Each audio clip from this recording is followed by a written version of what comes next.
Tititas. Jaredin here, Austin, watching TitoFit.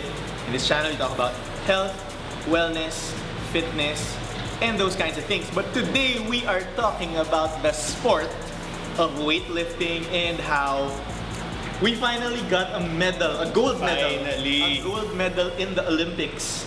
Talking about the Philippines. Congratulations kay Binibining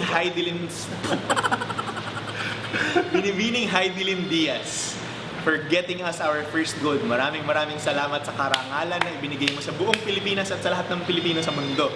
Dude, were you expecting this?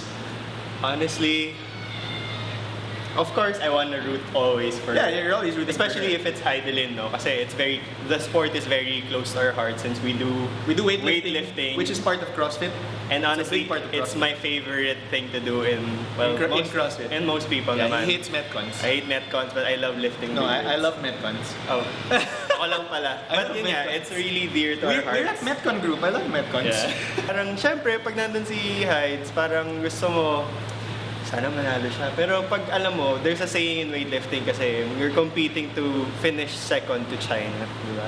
Usually. A lot of people who watch this who don't know the playing field. Let's say you just watch the Olympics for the heck of the Olympics, but you're not really familiar with weightlifting as a sport. Okay, this isn't lifting weights doing curls. This is the sport of weightlifting. There are two lifts: the snatch and the clean and jerk. End of story. You have 3 attempts.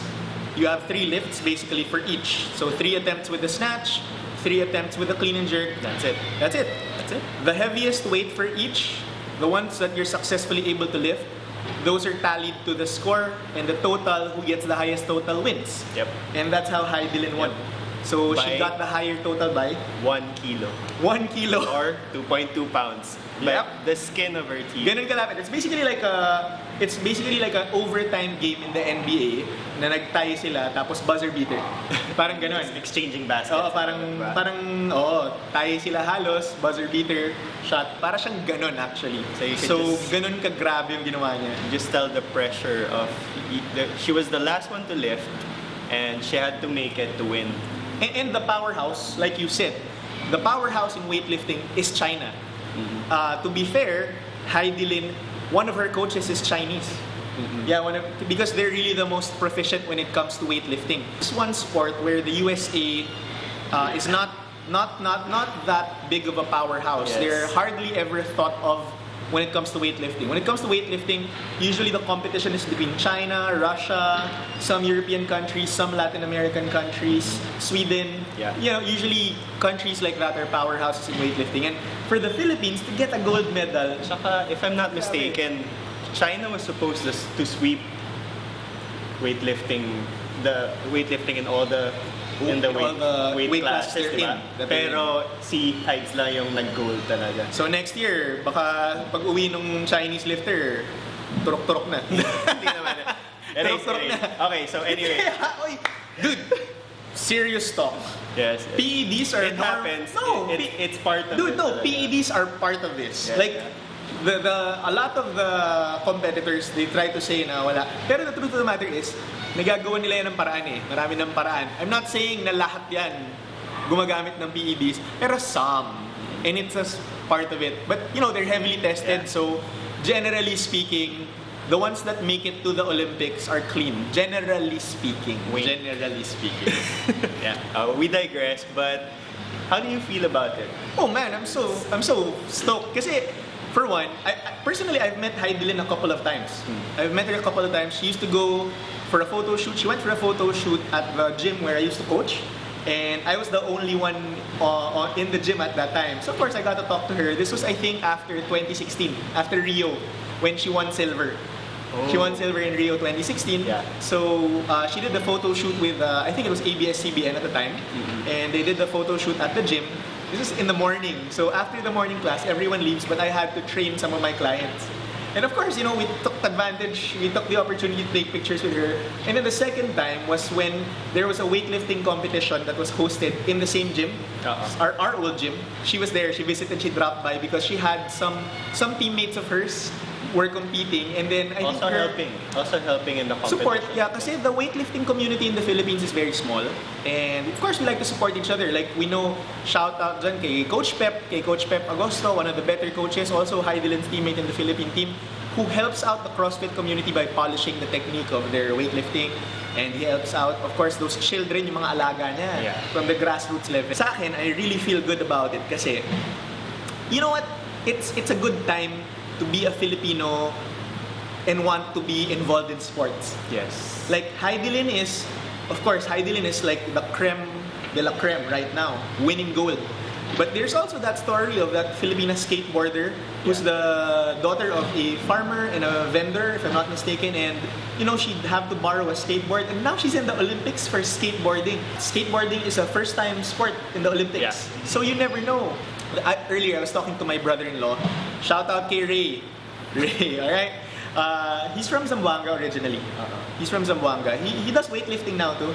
So yeah, he always watches our videos. He is telling me that the area where Hidilyn comes from is a really, really very poor area. Okay. And that area, I think it's called Mampang. Correct me if I'm wrong, please, Zamboangueños. Let me know in the comments down below. Did I get that right? So or Miss Hidilyn, if ever you get to watch this. Yan. So I think she's from Mampang. And that area ata, parang the business there is fishing. Okay. Fishing. So, pagdating mo daw dun sa area na yun, the whole place smells like tuyo. Smells like tuyo. So, she comes from very, very humble beginnings. And for her to ascend to the pinnacle, to the very, very top of a sport on the world stage at the highest level is amazing. That's a Cinderella story if you've ever heard of one. Sa akin, that's what it feels like. What about you? Well, I think no one is more deserving talaga, no? Kasi if I'm not mistaken, she's been going to the Olympics since 2008. Right? Before this, her I think highest... 2012, she bombed out. Oh, she did? She bombed out 2012. When you say you bombed out, like parang I think wala yata siyang nabuhat dun sa mga in-attempt niya na weight. 2012. 2008, I think she was like second to the last place. And then 2016, silver. Again, that's how much pressure you have in this sport na it's very easy to bomb out din. Pero yun nga, parang for me, there's no one more deserving kasi as you mentioned, when we saw her in that weightlifting competition and the way others treated her and the way she treated everyone else, yung mga kasamahan niya na teammates just treated her like a little sister. And take note, nanalo na siya ng silver in the Olympics. Which before yesterday was the highest thing we could ever get, like si Onyok.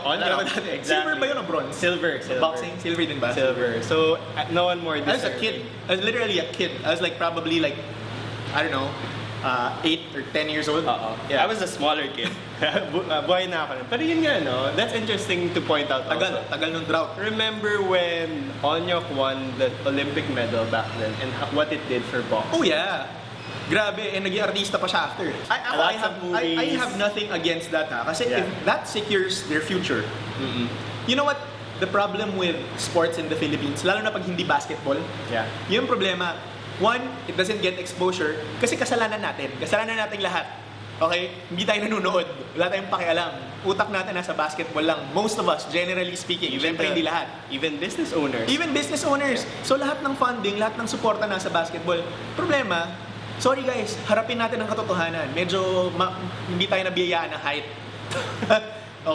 Okay, pero si Austin nabiyayaan siya ng height, pero still, pag pinaglaro mo yan sa any league in the world, he's a guard. At 6'3". Ako, I'm generally considered tall for most Filipinos. I'm only 5'11". You know what I'm saying? So, but yun, we forget. Let me ask you. You said earlier na you were rooting for her. Were you like expecting sa Philippines? Were you expecting like a win? Or if you were not expecting a win, where in weightlifting, where would you think na mananalo tayo sa Olympics for our first gold medal kung hindi nanalo si Miss Hidilyn? Sa totoo lang sa kanya lang talaga. Talaga? Oo. Ako boxing. Akala ko. Talaga? Akala ko mauna yung boxing kasi may Manny Pacquiao tayo. True. May Onyok tayo.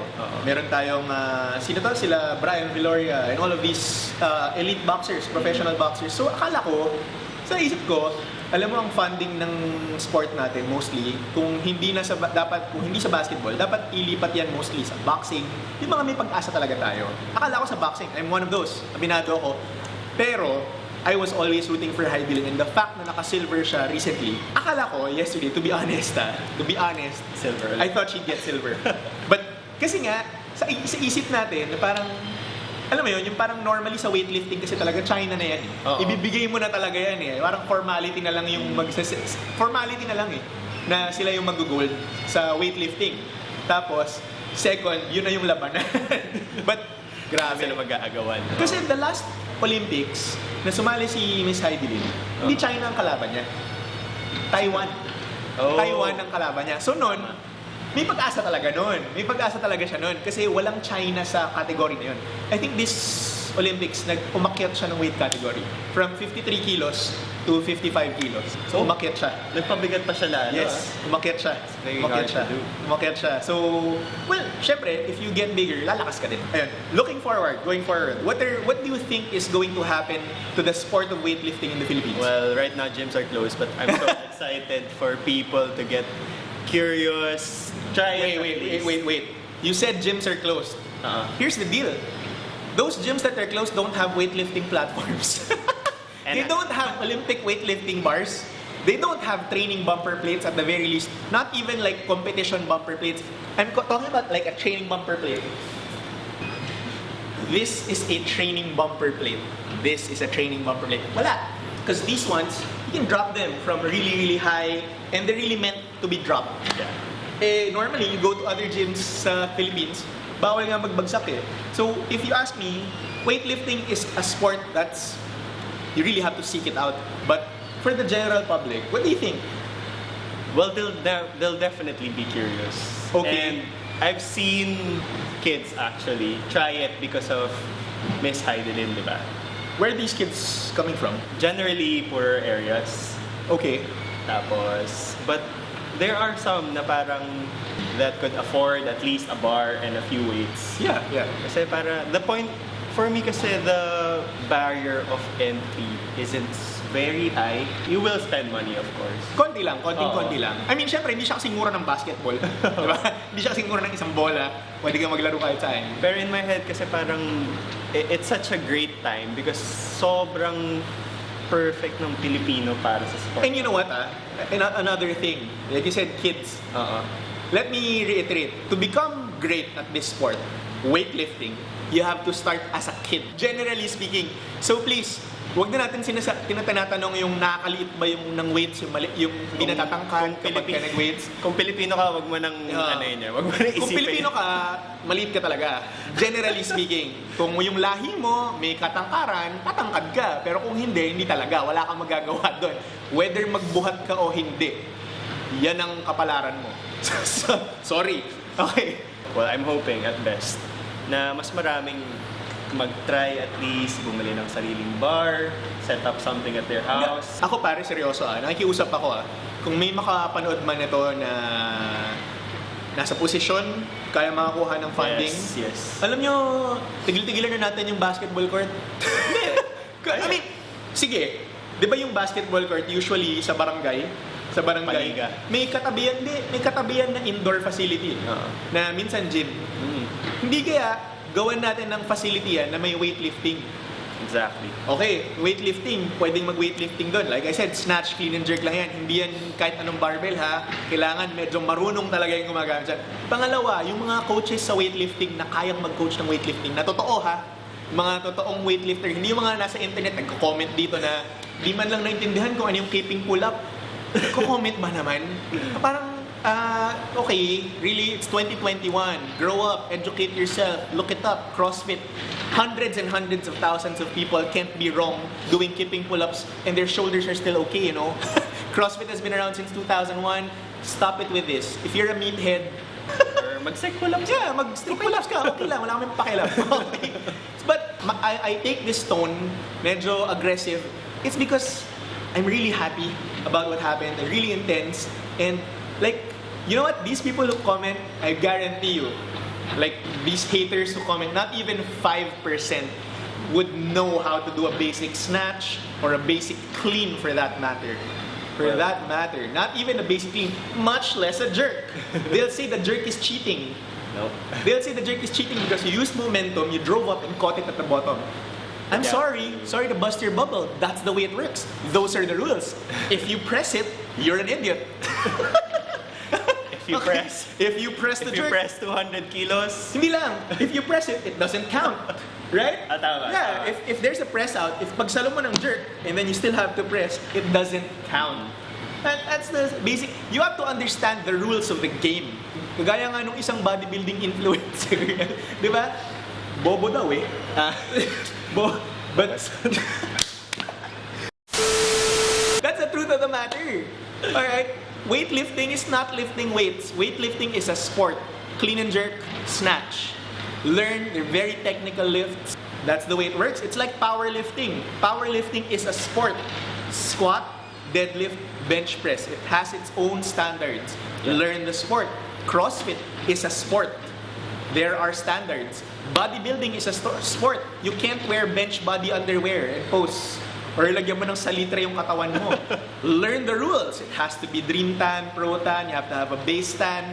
You can't compete in bodybuilding without at a high level, okay? At a high level. Siyempre sa natural competition, natural level, low level yun. On the other hand, walang nanonood nun. Ang pinapanood nila, siyempre gusto nila yung mga freak. Talagang kargadong-kargado to the nines, di ba?